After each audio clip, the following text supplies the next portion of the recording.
Welcome to Tiger Tracks, your home for the best of LSU athletics. And now, your hosts, Jordy Hultberg and Bill Frankes. Grizzlies? Hi, everybody, and welcome to this week's edition of Tiger Tracks on CST. By now, I hope you remember who we are. He's Bill Frankes. I'm Jordy Hultberg. Great to be with you. Since last we met, let's see. Tigers keep winning in baseball. Yes. Gee whiz, a big series against Tennessee and a big coming up series against the Texas A&M Aggies. Jordy, we're in the stretch run. It's hard to Yeah. believe. 46 games are already in the books, 10 games left in the regular season. LSU just a half game out of first place in the Western Division. It's going to be tough down the stretch, though. 6 of the final 9 SEC games are on the road, beginning this weekend at Texas A&M. Tigers going to College Station to take on the Aggies, and it should be quite a challenge. A lot of SEC teams with an RPI. There's a whole bunch in the top 20, so a lot of jockeying going on. With that in mind, who better to have on the program than Paul Mainieri, the head coach of the Tigers, fresh off a dramatic, nail-biting, come-from-behind, yet again win. They got the win over Alcorn State, but Paul will join us for not one, not two, but 3 segments of the program. That's exactly right. Very gracious with his time to discuss the stretch run of the season. Only for you, not for me. Only because of you. But that win last night is the biggest win in over 2 years, biggest comeback win in over 2 years for LSU. Okay. So that was hopefully it'll be something the Tigers can build upon. It wasn't something that we expected, but LSU gets the W. That, and we'll have a feature on softball, one of the star seniors. It's all coming your way. Sit back, relax. We'll talk a lot of baseball today on Tiger Tracks right here on CST. We'll be back.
Welcome back to Tiger Tracks. We get the program started. Special guest Paul Mainieri in the studio today is just fresh off of a huge, one of the biggest comeback wins in the past 2 seasons. I know you'd rather have a comfortable win, but a win is a win, and we thank you for your time. Congratulations. Well, thank you, Jordy. Of course, you're speaking about our great win against Alcorn State last night.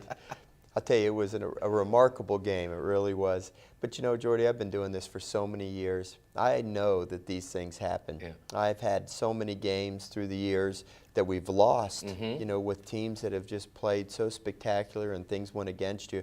And then we've had games where we've come back and won them, like we did this one. We were remarking before the show. Back in 2009 when we won the national championship, we had a national championship team. And early in the year, we played Mississippi Valley State, and it was a very similar game. They were carving us up, and I remember Sean Ochinko hit a grand slam in the bottom of the 8th inning, similar to how Connor Hale hit a 3-run homer in the 8th inning yesterday. You're making it a habit here of late. I mean, they have to come from behind and win games in late innings. I mean, I'm glad you're winning, but for the fans in the stands, it's not good for the heart. Well, you know, it's not all that great for the head coach either, but I'll tell you this, that when it's all over, you'd rather win them that way because it does wonders for your team's confidence. You know, our guys that the regulars that came off the bench can feel like they can do anything now. I can promise you that, and that's a good thing. Yes. Well, Coach, this has been a great month for you guys. The month of April, I believe you won 17 of your 20 games in April. And you talked about going into the month how important it would be, and it certainly has come to fruition. You know, Bill, we were down there at the end of March. You know, we had lost 4 games in a row, plus had a tie with Georgia. We had just gotten back from Gainesville. We were limping back and bleeding, and a lot of people probably had given up on us. And I don't blame them. You know, people are going to, they want to follow a winner, and we were struggling at the time. But I announced to the media, and I announced to everybody that would listen, that we were going to get it done in April, that April was going to be our month. And the reason I knew that was because tradition and history tells me that we're always better in April than we are in March. The guys are into the flow of the season. Their confidence is better. They've had some at-bats now. And the key is just to keep their daubers up. You know, you can't let them get down. You know, and that's why people say, well, you know, were you really getting on them? And I say, no, you don't get on. When they're down, they need encouragement. They don't need somebody to keep beating them up. And all I did was try to keep encouraging them and make them believe that they were as good as I believed that they were. And sure enough, we turned it around. We won all 4 series in the SEC in the month of April. We've won our midweek games. And, you know, we had a great win against Tulane last week as well, against their #1 starter. So, you know, I feel like we're improving. Now the key is to make May better than April. And then June better than May. Exactly. I understand. Exactly. I can't figure out this league. I mean, I see teams with certain records, like Tennessee didn't have the greatest record in the world, but they come into the box and they hit the cover off the ball. And you face an A&M coming up, and they go on the road and win 2 out of 3 at Mississippi State. It's a crazy league this year. Well, Jordy, let me say this, okay? It's like this every year, really, Okay. because I call the SEC in baseball the major leagues of college baseball. Okay. You take the worst team in the major leagues. You know who's playing for that team? Major League Baseball players, That's true. okay? Yeah. That's true. Well, the SEC, I don't care where you are in the standings, who's at the bottom, they still have SEC caliber players on their team. And anybody can beat anybody in this league. It's not just semantics, it's truthful. They all have future major leaguers on their team. They've got excellent coaches. They care about baseball. And so you've got your hands full with every game. That's why I make the statement, if you don't play, you could lose every game. You could go 0-30 in this league if you don't go out there and play well on a given day. As Coach, speaking of this Texas A&M team, you're going to College Station this week. I believe last night they pounded out 19 hits. Yes, and, I noticed that. Yeah, they've got a. It did wonders for my sleeping last night. Jordy mentioned Tennessee, but looking at Texas A&M, Very statistically very similar team. Very similar to Tennessee. It's going to be a tremendous challenge for us. There's no doubt about it. Aaron's going to have to step it up. You know, he's going to have to pitch better than he did last Friday night. And the whole team is going to have to pitch well. We're going to have to pitch well. We're going to have to be able to match their firepower. You've been to College Station with me, so you know it's a very raucous environment there. They take great pride in their university and in their histories and traditions. And we're gonna have our hands full. We're gonna have to battle tooth and nail for 27 innings and hopefully have some success. But they're going to be an excellent ball club, and they're riding high right now. Like Jordy mentioned, they won 2 out of 3 at Mississippi State last weekend. They just beat Texas State, a good ball club, with 19 hits last night. We're going to have our work cut out for us this weekend. Don't go anywhere, all right? Sit back, relax. We'll take a quick time out here on Tiger Tracks. We'll continue the conversation with head coach Paul Mainieri after these messages. Stay with us.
Welcome back to Tiger Tracks on CST. Bill Franquez. I'm Jordy Helper. We continue our conversation with head coach Paul Mainieri, the LSU baseball Tigers. And we're talking about how you really took care of business in the month of April. And everybody wants to know, okay, this good pitching, good defense, but where's the hitting? Well, the hitting's not that bad. Hitting's shown up lately, hasn't it? You know, I did a little statistical analysis You did? myself yesterday. 'Cause Bill Frank feeds me all the stats, okay? He's amazing. But I took just the 9 guys that are typically our starting players. Okay. That group is hitting 300 as a group. See? You know, so when you look at the team batting average of 278 or whatever it is, okay, and you say, well, they're not hitting up to standard. But, you know, I give a lot of kids a chance to play. Right. And so some guys, you know, are hitting 120 or 150, but they're not the regulars. So when you look at the guys that we're really counting on day in and day out, those guys are hitting about 300. Now, I'm not saying that we're knocking the cover off the ball or it's the greatest hitting team in LSU baseball history by any stretch, but you know, we hit 3 home runs last night in the last 4 innings of the ballgame. Yeah. 2 3-run homers and a 2-run homer too. That's very I'm important. old school. I always well. say it's never as bad, as good as it seems, and it's never as bad as it You're seems. right. It's somewhere in the middle. You're right, and everybody's been plauditing our pitching, and is plauditing a word? I'm not really sure of that, but giving plaudits to our pitching. But you know, now it's warming up. Our pitchers are a little more challenged because you're getting the southerly breezes, the warmer temperatures, and we've had a few rough days now with the pitching. I hope this is why I say if you gave me a choice between great pitching and great hitting, I'd take the great pitching every day of the week and twice on Sunday. I agree. Because when you can pitch, you have a chance to win every day. Yeah. If you hit great, but you can't pitch, your hitting will never be good enough to win every day without good pitching. Good point. Coach, one thing that I think has been that the hitting has really stood out in a category is not striking out. I mean, the lineup, though it's not gaudy statistically, very competitive at bats, and your players rarely strike out. Well, that's a very good point, Bill. I appreciate you bringing that up because you know our hitting has taken some criticism, but you know the guys, you know that you can't build a guy for power. I mean, you either have power or you don't. And most of the hitters that we have are line drive, hard ground ball type hitters. I'm not going to ask Mark Laird to hit home runs or Andrew Stevenson to hit home runs. I mean, it'd be crazy. They'd bat 210 if they swung for the fences and maybe hit 1 home run all year. But if you're not going to hit home runs, you can't strike out. You have to put the ball in play. And it forces you to advance runners. Because if you're going to hit a lot of hard ground balls and there's a runner at first, you're susceptible to hitting into double plays. So that's why we have to take some chances. We do a lot of hit and running. We try to steal bases. We have to sacrifice bunt some, stay out of the double play, and then come through with clutch hits to get them home. You talked about, and you do give a lot of players the opportunities to play, but there comes a time where you have to solidify that lineup, and it seems like it's come to fruition now. I think so, Jordy. You know, I don't like to just have 9 regulars, though. I like to get to about 11 or 12 guys that I consider regulars, because when a guy sprains his ankle and misses a couple of days, you don't want it to be traumatic to your team. And you would like to have a little bit of mix and match for who's pitching against us, right-hander, left-hander, those kinds of things. So I like where we're at. You know, I think we've got 6 or 7 guys that are going to be in the lineup every day. You know they are. Most of them, you know what position they're going to be playing.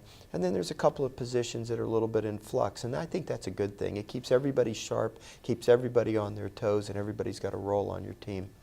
Of course, pitching's been fantastic all year. 13 shutouts. How about that, Coach? A school record in leading the nation in that category. I wouldn't mind getting a couple this weekend at Texas A&M, to be honest with you.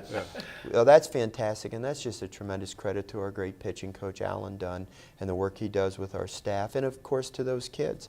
Of course, it's great to have an Aaron Nola on your team. He's been a part, I think, of 6 of those shutouts, if I'm not mistaken. But 7 shutouts are pitched without Aaron Nola pitching. So I think that says volumes, really, about the quality of our kids and the work that Alan does with them.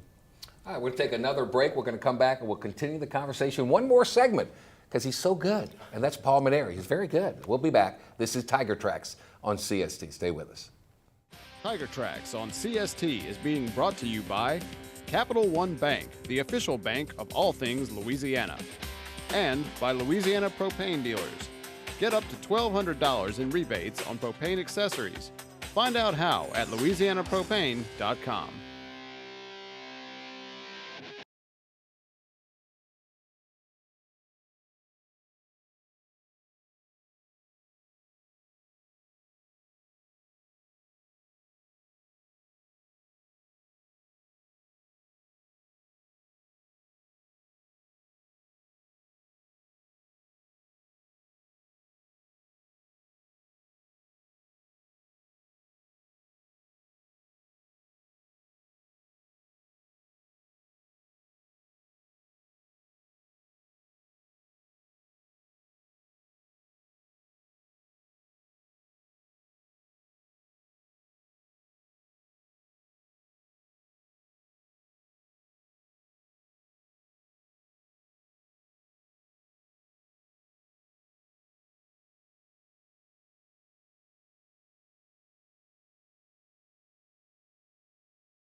Welcome back. Tiger Tracks on CST. We continue our conversation alongside Bill Franquez. I'm Jordy Heltberg with head coach Paul Mainieri. Before we went to break, we were talking about pitching. You were talking about the 13 shutouts. So when I think of your pitching this year, I think of Nola. I think of Jared Poche. I think of Joe Broussard, and then a whole bunch of people. And let's figure out a way to put the pizza pie together and make it all work. Would that be an accurate assessment? Yeah, it's a pretty good assessment there. You know, we've made Johnny Holstaff pretty famous on Sundays. Remember the old saying, was it spawn and sane and pray for rain? It's a little bit like us, okay? Yeah. Well, first of all, we are so blessed to have a young man by the name of Aaron Nola in our program. Yeah. He's not going to be in our program active for much longer. Right. Jordy, he's going to be a first-round draft choice. I think he'll be the quickest player to the major leagues out of this draft class. He's a finished product. Yes. He's ready to go. Yeah. And I hate to lose him. In fact, I'm so angry at his parents all the time because, of course, we had Austin Nola. And every time I see him, I say, why would you have to stop at 2 children? Right. Why couldn't you have had 9 boys? But, you know, it's going to be very awkward for me next year to not have a Nola on the team because it's been such a blessing for me personally and for our program. And Aaron Nola has just been fantastic. Not only a tremendous pitcher, which of course he is, but a great person, a great teammate, a great individual, does things for the community. I mean, he and his brother alike in that regard. They're just great, great people. And Aaron has just been fantastic. I mean, last week he showed he was a little bit human, and everybody's like, "What?" This guy had pitched 10 straight spectacular games. He should have been 10-0 with a little bit of support. But you know, hopefully, this Friday at Texas A&M, he'll get back to pitching great again. Jared Poche pitched a phenomenal game last Saturday. Should have won. After 7 innings, he was in position to win the game. Unfortunately, we gave up the lead. But Poche has, I don't want to say he's exceeded our expectations because we had great expectations. He's a competitor. He's a winner. You can tell that. Joe Broussard going into the season was the biggest question mark I had. Not Joe per se, but the closer's position per se. Right. Chris Cotton was so valuable to our team last year, and I know in this league you can't win games if you can't get the last outs. And Joe Broussard, what he's done for our team has just been spectacular. Yeah. So I shudder at the thought of where we'd be without him. Yeah. Well, Coach, we're in the stretch run. This is it's hard to believe there's only 10 games left in the regular season. The final 3 SEC weekends beginning this weekend at Texas A&M. Just as we say, we're starting the month of May. Yeah. Talk about where the Tigers need to be over these next few weeks. You know, before the season begins, Bill, I talk about what a grind that 56-game schedule is. And we've got 46 in the books now, 10 to go, including 9 in the SEC. And still nothing's been decided. Yeah. We haven't earned a national seed. We haven't earned a host of the regional. We haven't earned a bye in the first round of the SEC tournament. We haven't even qualified for the SEC tournament, my goodness. Yeah. So we've got a lot of work to do. And, you know, I just hope and pray that we have a great 3 weeks to beginning of May because these kids have worked so hard and they deserve to have great success. And I'd love to get into the postseason and start to have some fun because sometimes this grind is not as much fun as you want it to be. Well, I know you got 3 SEC series left, 2 on the road, 1 in the middle against Alabama could be very, very significant. Last chance for sure to come and see this team, to see Aaron Nola at home. Yes. That's exactly right, and it's the Alabama Crimson Tide, and they've had a great year. You know, and I really love their coaches there. Mitch Gaspard and their staff do a great job, and so we're looking forward to that. But we have 3 more games before you even think about Alabama, and let me tell you, we got our hands full this weekend in College Station, but we're looking forward to it. Thanks so much for spending some time with us. We appreciate it. Good to be with you guys as always. Okay, Paul Mainieri. We'll take a quick break. We'll come back, and we'll kind of have one more segment to go here on Tiger Track. Stay with us.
Welcome back to Tiger Tracks. We switched from the hardball to the circle with softball, and Beth Torina's Lady Tiger softball team, their final home weekend, Mississippi State coming to town. Then we'll see how things shake out come tournament time and maybe beyond. Exactly. Softball playing host to State this weekend, then the SEC tournament next week. The Tigers battling for a spot in the NCAA tournament.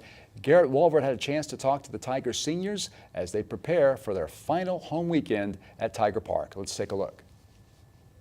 I want to thank LSU, first of all, for letting me wear these colors every single day, and for all the fans that come out here, rain or shine or any kind of weather we have, and just always supporting us. And I'd like to thank Coach Gerard and her staff for giving me the opportunity to come here and play in my own hometown.